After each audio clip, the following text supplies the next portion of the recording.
और उत्तराखंड की बुलेटिन में बात सबसे पहले देहरादून की करेंगे। देहरादून के जॉलीग्रांट हवाई अड्डे के नामकरण को लेकर अब सियासत गरमाने लगी है। दरअसल हरिद्वार सांसद डॉक्टर रमेश पोखरियाल निशंक ने केंद्र सरकार को पत्र लिखकर हवाई अड्डे का नाम पूर्व पीएम स्वर्गीय अटल बिहारी वाजपेयी के नाम पर रखने की सिफारिश की है, जिसको लेकर कांग्रेस ने सवाल करने शुरू कर दिए हैं। वहीं बीजेपी के प्रदेश अध्यक्ष महेंद्र भट्ट ने कहा कि कांग्रेस को पूर्व प्रधानमंत्री अटल बिहारी वाजपेयी के नाम पर कोई दिक्कत नहीं होनी चाहिए। सुनते हैं उन्होंने क्या कहा।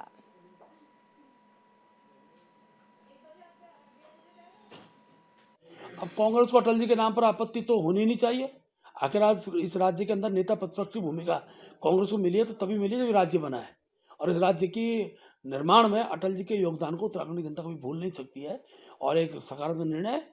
अभी ठीक है कि आज वो जिस को उठा रहे हैं तो उनके समय उनके कालखंड में समय था जिसकी वो चर्चा कर रहे हैं, तो उस नाम पर भी करते तो आपत्ति हमको कोई नहीं थी। आज उनको आपत्ति उठाने का कोई औचित्य बनता नहीं है। 2016 में कांग्रेस के पूर्व मुख्यमंत्री श्री हरीश रावत जी के द्वारा आदि गुरु शंकराचार्य जी के नाम पर जॉलीग्रांट हवाई अड्डे का नाम करने का प्रस्ताव केंद्र सरकार को भेजा गया था। अब भाजपा के लोग कम से कम गनीमत है, उन्होंने गौतम अडानी जी के नाम पर इस हवाई अड्डे को रखने की बात नहीं कही और अटल जी का नाम लिया है। लेकिन कम से कम त्रिवेंद्र जी हों या पोखरियाल जी हों, उनको ये तो बताना चाहिए कि हरीश रावत जी के प्रस्ताव से उनको क्या दिक्कत है। और इस खबर पर ज्यादा बातचीत के लिए सीधा रुख करेंगे हमारे सहयोगी हितेश त्यागी इस वक्त हमारे साथ जुड़ गए। हितेश, दरअसल जॉलीग्रांट हवाई अड्डे के नामकरण को लेकर अब सियासत जो है वो तेज होने लगी है। अब सवाल यह है कि ऐसे में किस पर सहमति अब आने वाले वक्त में बनेगी, क्योंकि विरोध लगातार हो रहा है, लेकिन जो सलाहकार समिति की बैठक में सहमति बन गई है, सब उस पर एग्री क्यों नहीं कर रहे?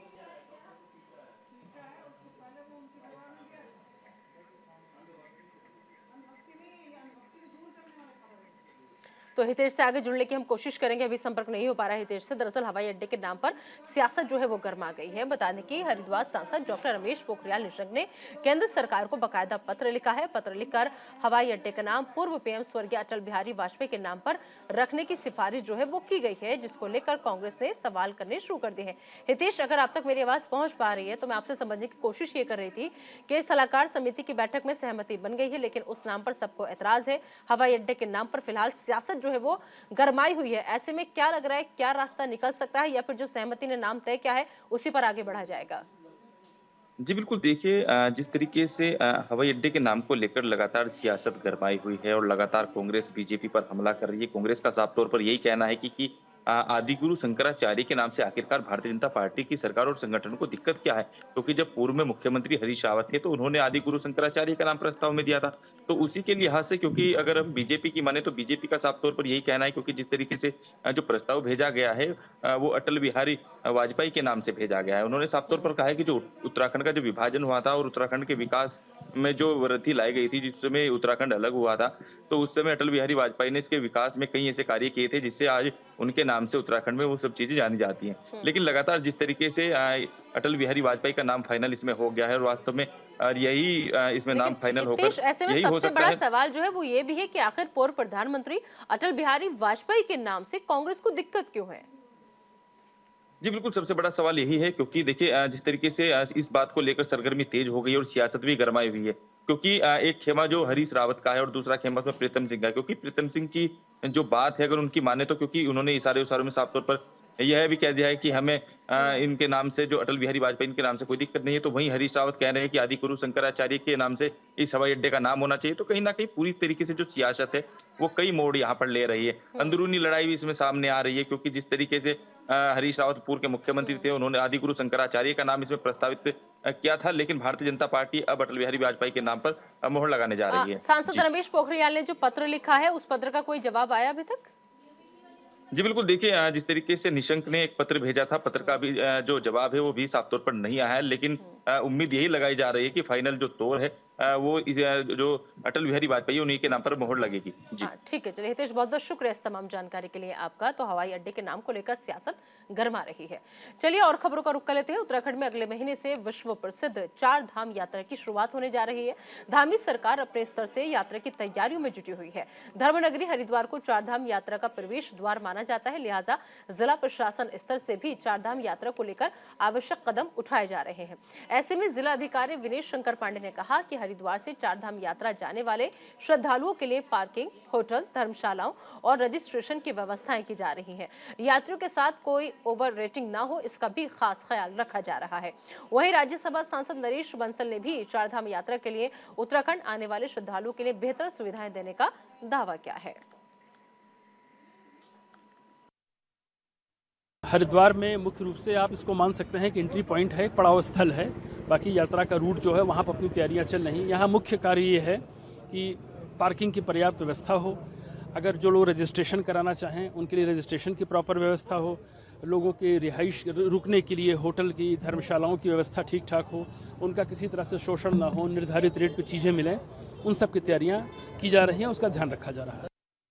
जो चार धाम केवल उत्तराखंड का विषय नहीं है, पूरा देश और अंतर्राष्ट्रीय तीर्थयात्री यहाँ पर आते हैं। उसके लिए केंद्र सरकार भी विचार कर रही है और हमारी सरकार ने पर्याप्त व्यवस्था, बुनियादी जो आवश्यकताएं हैं, मूलभूत आवश्यकताएं हैं, स्वास्थ्य के व्यवस्था करनी है और शौचालयों की व्यवस्था करनी है, डॉक्टरों की व्यवस्था करनी है, उस सब पर सरकार काम कर रही है।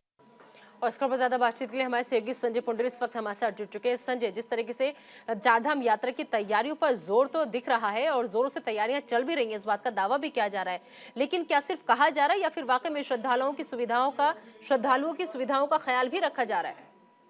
देखिए निदा, अगले महीने होने वाली चारधाम यात्रा को लेकर उत्तराखंड सरकार लगातार दावा कर रही है कि इस बार जो यात्रा होगी वो दिव्य और भव्य होगी, जिसको लेकर लगातार ही मुख्यमंत्री पुष्कर सिंह धामी बैठक भी कर रहे हैं। हालांकि सभी जनपदों के जो अधिकारी हैं, जिला अधिकारी हैं, उनके साथ तमाम विषयों पर चर्चा हो रही है। यानी कहा जा सकता है कि चारधाम यात्रा को लेकर सरकार पूरी तरह से गंभीर दिखाई दे रही है। अगर हरिद्वार की बात की जाए तो यहाँ पर भी जिला प्रशासन अपनी तैयारी में जुट गया है, क्योंकि चारधाम यात्रा में अब समय बहुत कम बचा है, जिसको लेकर लगातार ही जिला अधिकारी विनय शंकर पांडे तमाम अधिकारियों के साथ निरीक्षण कर रहे हैं। क्योंकि हमने देखा है कि जब चारधाम यात्रा होती है उसमें सरकार के सामने और प्रशासन के सामने बड़ी चुनौती होती है, क्योंकि हमने देखा है कि जिस तरह से बीते दिनों भी चारधाम यात्रा हुई थी उसमें व्यवस्थाएं गड़बड़ा गई थी। यानी कहा जा सकता है कि जिस तरह से सरकार दावे कर रही थी वो दावे हवा हवाई हो रहे थे। इस बार भी देखना यही होगा कि किस तरह से जो मूलभूत सुविधाएं होगी वो पर्यटकों को मिलेगी या नहीं,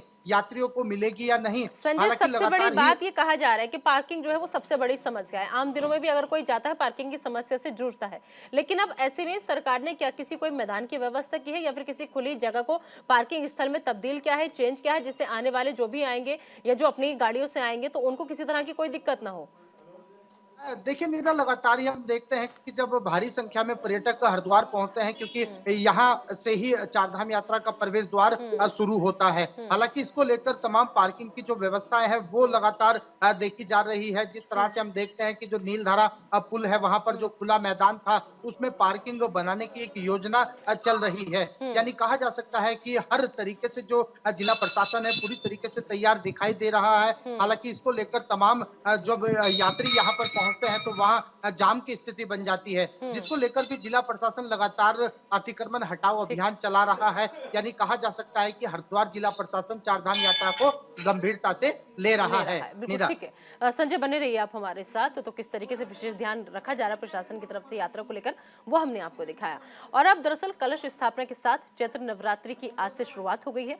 इन 9 दिनों में मां के 9 स्वरूपों की पूजा की जाती है। और वहीं नवरात्र के पहले दिन हरिद्वार के मंदिरों में भक्तों का सैलाब देखने को मिला।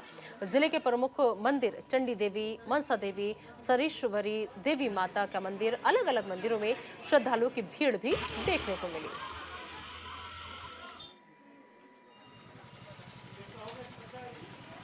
तो संजय लगातार हमारे साथ बने हुए। संजय, जिस तरीके से हमने देखा कि देवी के मंदिरों में आज श्रद्धा का सैलाब जो है वो उमड़ा है, ऐसे में कहां-कहां से श्रद्धालु आए हैं और माता को प्रसन्न करने के लिए कितनी आस्था उनके अंदर आज नजर आई? तो लगातार ही हम देखते हैं कि जब चैत्र माह के नवरात्रे होते हैं तो भक्त अपने अपने तरीके से मां को प्रसन्न करते हैं। यानी धर्मनगरी हरिद्वार में कई ऐसे मंदिर हैं जिनकी काफी मान्यता है। यहाँ मनसा देवी की बात की जाए, चंडी देवी की बात की जाए या सुरेश्वरी देवी की बात की जाए, सभी मंदिरों पर सुबह से ही भक्तों का तांता लगा है और भक्त अपने अपने तरीके से मां को प्रसन्न कर रहे हैं। यानी कहा जा सकता है कि इन नवरात्रों से 9 दिनों तक माता के 9 स्वरूपों की पूजा होगी। हालांकि इस वक्त हम मंदिर के प्रांगण में है और आप यहाँ पर भी देख सकते हैं जो भक्त हैं वो लगातार ही पूजा पाठ कर रहे हैं, माँ को अपने अपने तरीके से मना रहे हैं। हालांकि सुरक्षा के लिहाज से भी जो मंदिर समितियां हैं वो कई दिनों पहले से ही लोगों से अपील करती है कि आप शांति व्यवस्था के साथ ही पूजा पाठ करें। यानी कहा जा सकता है कि प्रशासन के साथ साथ जो मंदिर समितियां हैं वो भी इन व्रतों को खास मानती है, जिसके बाद से ही लगातार जो भक्त होते हैं यहाँ पर मंदिरों में पूजा पाठ करते हैं। जी बिल्कुल, ठीक है। बहुत बहुत शुक्रिया संजय इस तमाम जानकारी के लिए आपका। तो हरिद्वार से हमारे सहयोगी संजय लगातार हमारे साथ जुड़े हुए थे। अगली खबर भी हरिद्वार से ही है, जहां के बहादुराबाद थाना क्षेत्र में लगातार अवैध खनन का मामला सामने आ रहा है। और थाने से चंद कदमों की दूरी पर रात भर अवैध खनन से भरी गाड़ियां दौड़ती रहीं। सूचना मिलने पर पहुंची पुलिस ने खनन से भरी 2 गाड़ियों को कब्जे में ले लिया। आपको बता दें कि शाम ढलते ही माफिया अंधेरे का फायदा उठाकर खनन के लिए सक्रिय हो जाते हैं।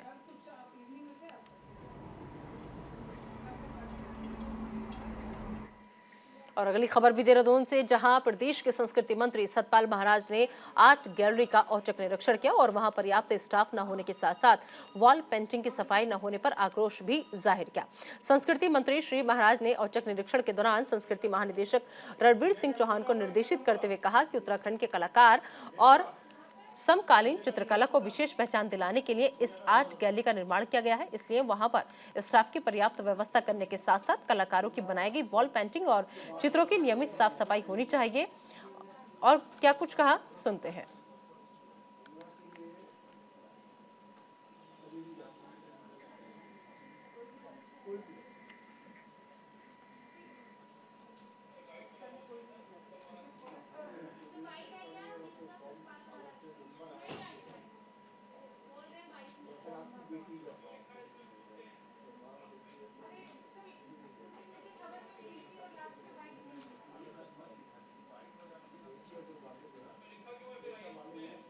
तो संस्कृति मंत्री ने आर्ट गैलरी का औचक निरीक्षण किया और वॉल पेंटिंग की साफ सफाई करने के निर्देश उन्होंने इस दौरान दिए। भारतीय किसान यूनियन पटेल और भारतीय किसान यूनियन रोस्ट के पदाधिकारियों ने राज्य सरकार पर किसान विरोधी होने का आरोप लगाया है और पुलिस प्रशासन पर भी किसानों की शिकायत को गंभीरता से न लेने का आरोप लगाया है।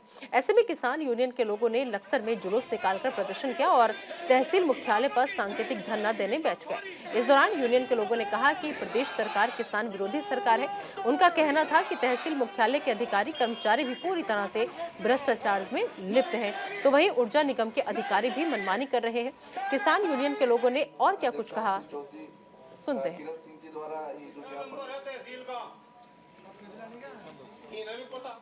किसान यूनियन चौधरी किरत सिंह राष्ट्रीय अध्यक्ष के नेतृत्व में यहाँ पर एक किसान यूनियन यहाँ पर आया था। उनके द्वारा 3 तारीख को ज्ञापन दिया गया था। उसमें लगभग संबंधित विभागों के 8-10 बिंदु पर उन्होंने अपनी शिकायत और समस्याएं रखी थी। उस पर यहाँ पर बड़े सौहार्दपूर्वक तरीके से यहाँ पर विभाग और आज कुछ रुख बदल गया और बदलने की पक्की बात है। जब किसान मजदूर इकट्ठा हो, सब किसान इकट्ठा हो जाए, मजदूर इकट्ठा हो तो मजबूरी हो जाओ।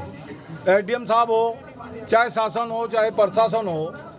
और मैं आपको कहना चाहता हूँ, जितनी भी समस्याएं हैं पदम सिंह भाई और हम मिलकर, जिस दिन भी कोई समस्या कहीं भी हो, आपको कहना चाहते हैं हर तत्पर तैयार रहेंगे। जो हमने आज अधिकारियों के सामने अपनी बात रखी, उन्होंने गंभीरता पूर्वक सुनी और उनका निराकरण करने का आश्वासन भी दिया। अगर वो ऐसा नहीं करते तो उसके बारे में हम और किरत सिंह आगे बैठकर निर्णय लेंगे। हमें क्या करना, बड़ा आंदोलन करना पड़ेगा तो बड़ा भी करेंगे। हम किरत सिंह को हमने बता दिया है, भाई हमारे अगर हमारी रात के 12 बजे जरूरत पड़ेगी तो हम तत्काल ही मिलेंगे खड़े। महिला सशक्तिकरण और बाल विकास मंत्री रेखा आर्या आज हरिद्वार दौरे पर हैं। मंत्री रेखा आर्या के दौरे को लेकर जिला प्रशासन ने तैयारियां पूरी कर ली हैं और सुरक्षा के पुख्ता इंतजाम किए गए हैं। बता दें कि रेखा आर्या जेल दिवस कार्यक्रम में प्रतिभाग करेंगी और जेल दिवस पर हरिद्वार जिला कारागार में खेलकूद प्रतियोगिता का आयोजन किया जाएगा। इस अवसर पर कैदियों की प्रतियोगिताएं कराई जाएंगी।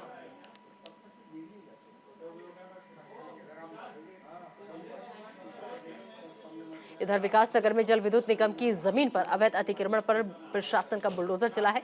जल विद्युत निगम की जमीन पर बने अवैध घरों को तोड़ा गया है। इससे पहले प्रशासन की तरफ से नोटिस दिए जाने पर लोगों ने अदालत का दरवाजा खटखटाया था, लेकिन कोर्ट से लोगों को कोई राहत नहीं मिली और फिर उनके घरों पर बुलडोजर की कार्रवाई की गई। एक तरफ हल्की हल्की बारिश हो रही है और वहीं दूसरी तरफ जिनके घर पर प्रशासन का बुलडोजर चला है वो खुले आसमान के नीचे रहने को मजबूर है। पूरा मामला यह था कि जो जल विद्युत निगम वाले थे, इन्होंने एक तुगलकी फरमान के तहत अचानक किसी को सुनवाई का अवसर न दिए हुए एक उत्तराखंड के संस्कृत विद्यालयों और महाविद्यालयों में कार्यरत संस्कृत शिक्षकों ने राज्य सरकार से मानदेय में वृद्धि करने की मांग की है। 10 दिन में मांग पूरी न होने पर उन्होंने निदेशालय पर आंदोलन करने की चेतावनी भी दी है और ऐसे में हरिद्वार प्रेस क्लब में शिक्षा समिति से जुड़े शिक्षकों ने प्रेस कॉन्फ्रेंस के दौरान सरकार से मानदेय की अपील की है और यदि उन्हें उनका हक नहीं दिया गया तो वो उग्र आंदोलन करेंगे। शिक्षकों ने और क्या कुछ कहा, सुनते हैं। हमारा ये है, अब हमें मजबूरी में 10 दिन का हमने अल्टीमेटम दिया है, अपने डायरेक्टर साहब को ज्ञापन दिया है और 10 दिन तक हमें कोई इसमें उचित कार्रवाई नहीं होती है तो हम निदेशालय में 2 तारीख से धरने पे। माननीय मुख्यमंत्री को हमने अपना प्रस्ताव भेजा था शासन के माध्यम से, तो हमारा प्रस्ताव गया था, उसमें माननीय मुख्यमंत्री धामी जी का और हमारे उस समय के जो शिक्षा मंत्री थे अरविंद पांडे जी, उनका भी अनुमोदन हुआ है कि आप इनको विचलन के माध्यम से मानदेय में शामिल करें। लेकिन उस आदेश पर अभी तक निदेशालय स्तर से और सचिवालय स्तर से किसी भी प्रकार का कोई कार्य न तो किसी ने संज्ञान लिया है, न ही कोई कार्य घोषित किया है। तो फिलहाल इस बुलेटिन में भी इतना ही। आप दीजिए इजाजत, लेकिन बने रहिए न्यूज़ इंडिया के साथ।